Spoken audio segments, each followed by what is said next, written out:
السلام عليكم ورحمة الله وبركاته. الحمد لله رب العالمين. أشهد أن لا إله إلا الله وحده لا شريك له وأشهد أن محمدا عبده ورسوله صلى الله عليه وعلى آله وصحبه أجمعين. Hadisler okuyuşunu devam ederiz. Hemşiratları hadis. An Abi Hurayra قال Resulullah sallallahu aleyhi ve sellem. Abi Hurayra haber etti. Allah'ın elçisi sallallahu aleyhi ve sellem etti. İnna Allah azze ve celle lemma halakal halqa qamatir rahimu fa akhazat bi hakbir rahman.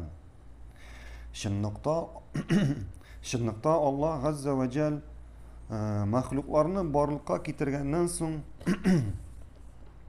tuğanlık gibi turib basadagın rahimli şefkat iyesi bolgan Rabbimizning belinden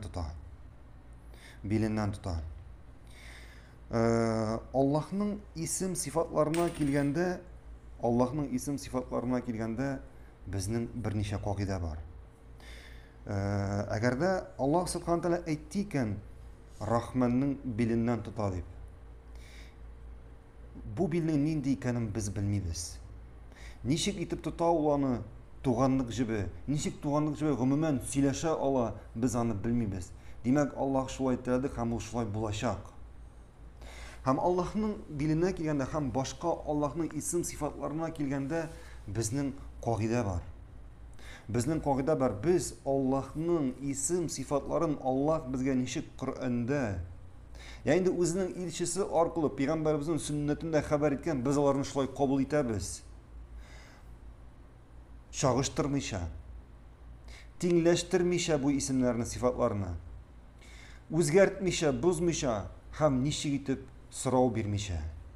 Agarda Allah subhanahu wa ta'ala quli bor ekan deb aytdikan, demak biz ona ishonamiz. Demak Allohning quli bor. Nindi uning quli? Biz onu bilmaymiz.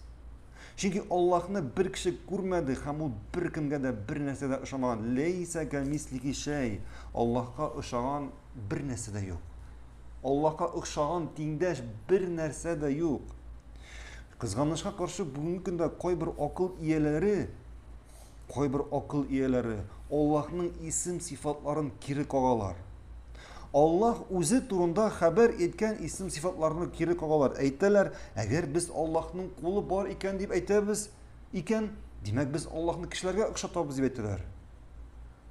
Çünkü kişinin de bir kulları bor deb. Nişinde Allah'ın kulu bor ekan, nişinde biz onu kişiye o'xshatamiz. Allah'ın kulu nişik onun büyüklüğüne xos. Biz onun kulunun nindi ekanini bilmiyoruz, çünkü biz Allah'ını görmedik. Kırmızkanın da ayağı var, kırmızkanın da kulu var. Kişinin de kulu var. Eğer biz bugün kırmızkanın ayağı kulu var diye aytamiz ekan, bu itni anlatmay biz kırmızkanı kişiye o'xshatamiz deb. Kırmızkanın ayağı kırmızka şekilli, kişinin ayağı kulu kişiniki şekilli, filning ayağı filniki şekilli. Allah'ın da kulları o'zining Allah'ın büyüklüğüne xos. Allah'ın büyüklüğüne teng. Biz onu bilmaymiz. Lakin Allah aytdikan kulu bor deb, demek onun kulu bor, biz ona ishonamiz. Allah aytdikan men eshitaman deb, demek u eshita. Allah aytdikan men ko'ram deb, demek u ko'ra. Allah aytdikan tunning 3-yortisida 7 qok ko'kka tushib kishining duosini qabul qilam deb. Nechik tusha onda? Biz onu bilmaymiz. Ham nechik deb so'rov berga yaramay. Aytdik bit, Allah'ın isim sıfatlarına kelganda qoida bor. Çağıştırmayız, dinleştirmeyiz, o'zgartmaymiz, ham nechik deb so'rov bermaymiz. Nechik Allah taqitda o'rnashdi, biz ham bilmaymiz. Nechik Allah 7 qat ko'kka tushadi, biz onu bilmaymiz. Nechik Allah ko'ra bor narsani eshitdi, biz onu bilmaymiz.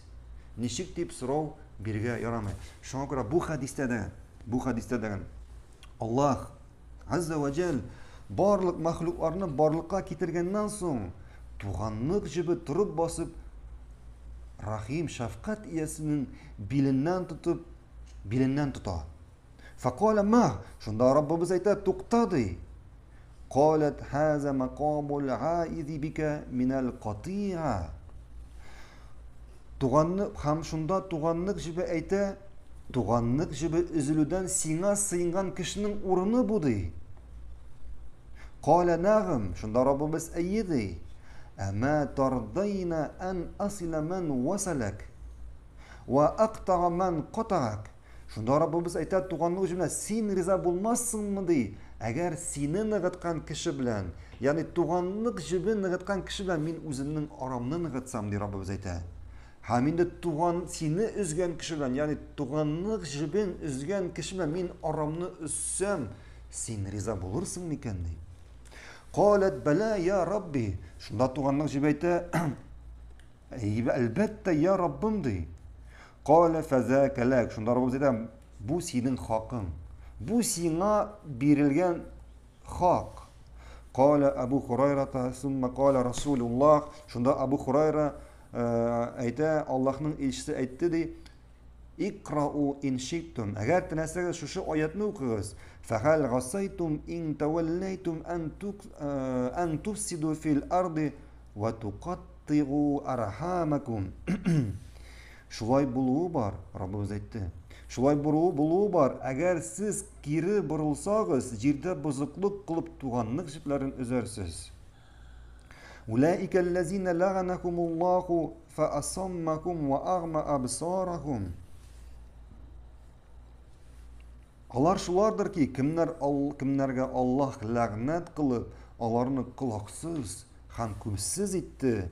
Афала ятадаббаруна ал-Qur'an ам гала кулуби акфалуха. Әллә алар Qur'an турында уйламыйлармы? Яинде аларның йөрәкләрендә, аларның калпләрендә йозак иленгәнме? Бу хадистә зур әҗр-савап вәгъдә ителгән гамәл турында бара. Һәм бу гамәлне кылган кеше әҗр-савабын инде бу дөньяда һәм шулай барзак тормышында, ахирет тормышында алачак. Һәм бу нинди гамәл? Туганлык җибен ныгыту. Туганлык җибетү һәм бу туганлык җибен ныгыту. Һәм шулай бу хадистә инде җәзасын бу дөньяда, соңыннан ахиреттә ала торган начар гамәл турында бара. Нинди гамәл ул?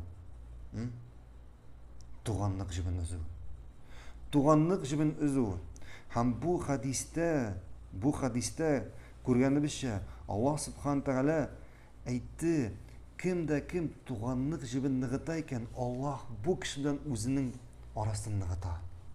Һәм кемдә кем туганлык җибен үзә икән, Аллаһ инде бу кеше белән үзенең арасын үзә. Шулай Аллаһның илчесе Аллаһның сүзләрен китерде. Аллаһ Субхан Тәгалә әйтте, аларга диде, Аллаһның ләгънәте. Һәм Аллаһ бу кешеләрне күрү сәләтеннән һәм ишетү сәләтеннән мәхрүм итәчәк. Кемнәр турында сүз бара монда? Аллаһның диненнән, Аллаһтан борылып, ягъни Коръәннән һәм сүннәттән борылып, җирдә фәсадлык кылып, зулымлык кылып, туганлык җибен үзүчеләр турында сүз бара. Туганлык җибен үзүчеләр турында сүз бара.